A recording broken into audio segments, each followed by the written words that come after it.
Now with my cushion, my seat cushion, very much like when I started with the chair, I just want to make a mental note of how the cushion's actually been constructed.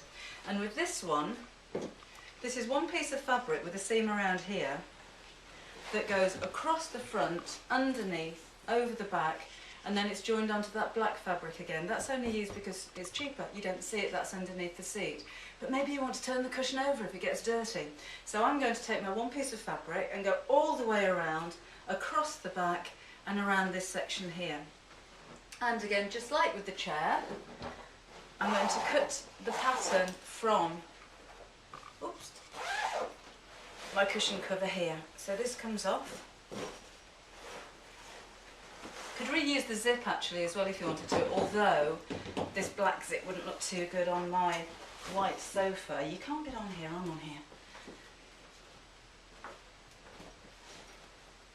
So wherever the seams are, I'm going to cut straight along the seam. Then I'll lay this out on my fabric and draw half an inch all the way around, or a centimetre for my seam allowance, and then piece it back together the same way as I'm taking this one apart.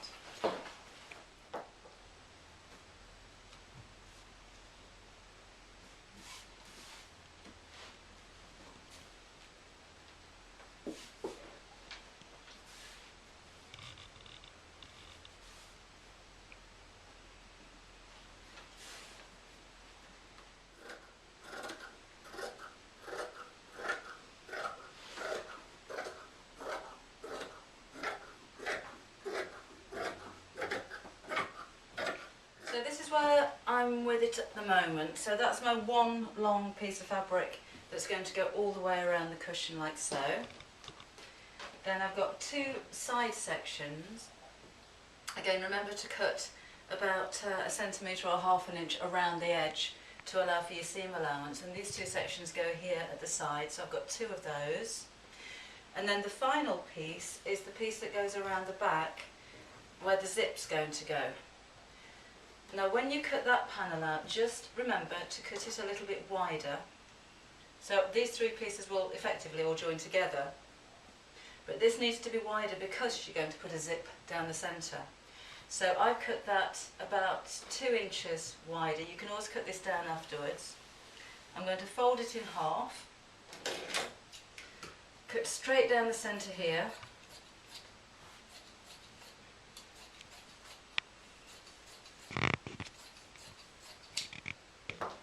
Then I'm going to sew my zip in the middle, so my two patterns match up.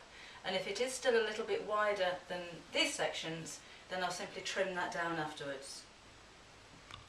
The way that I'm piecing this together, I've folded my one long strip of fabric in half, and I put a pin at the halfway mark,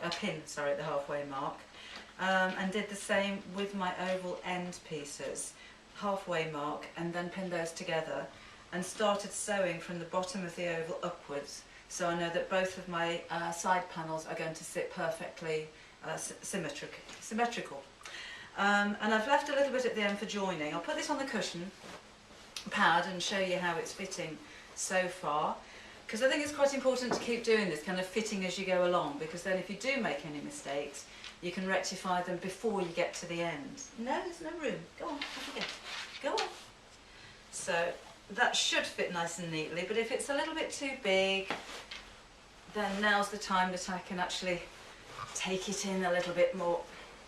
And if my stitches aren't perfect, it's easier to undo them now than it would be at the end.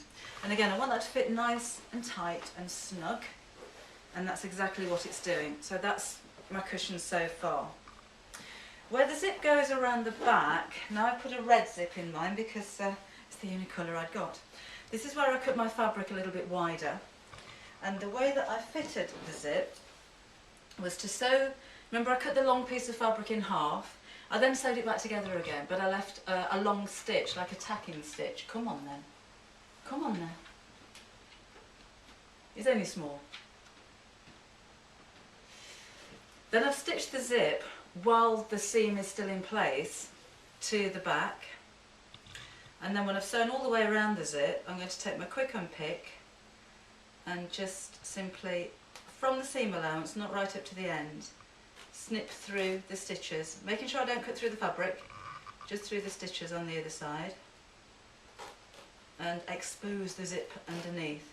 And that way it makes sure that your zip is fitted nice and centrally.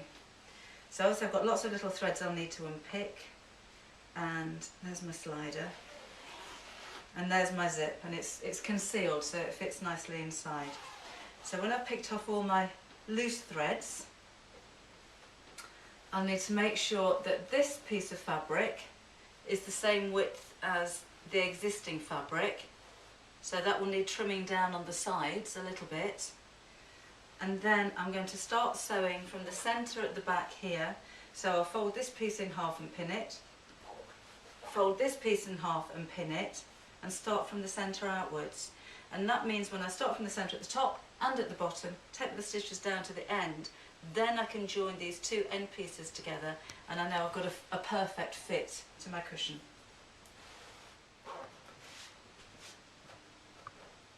One loose thread.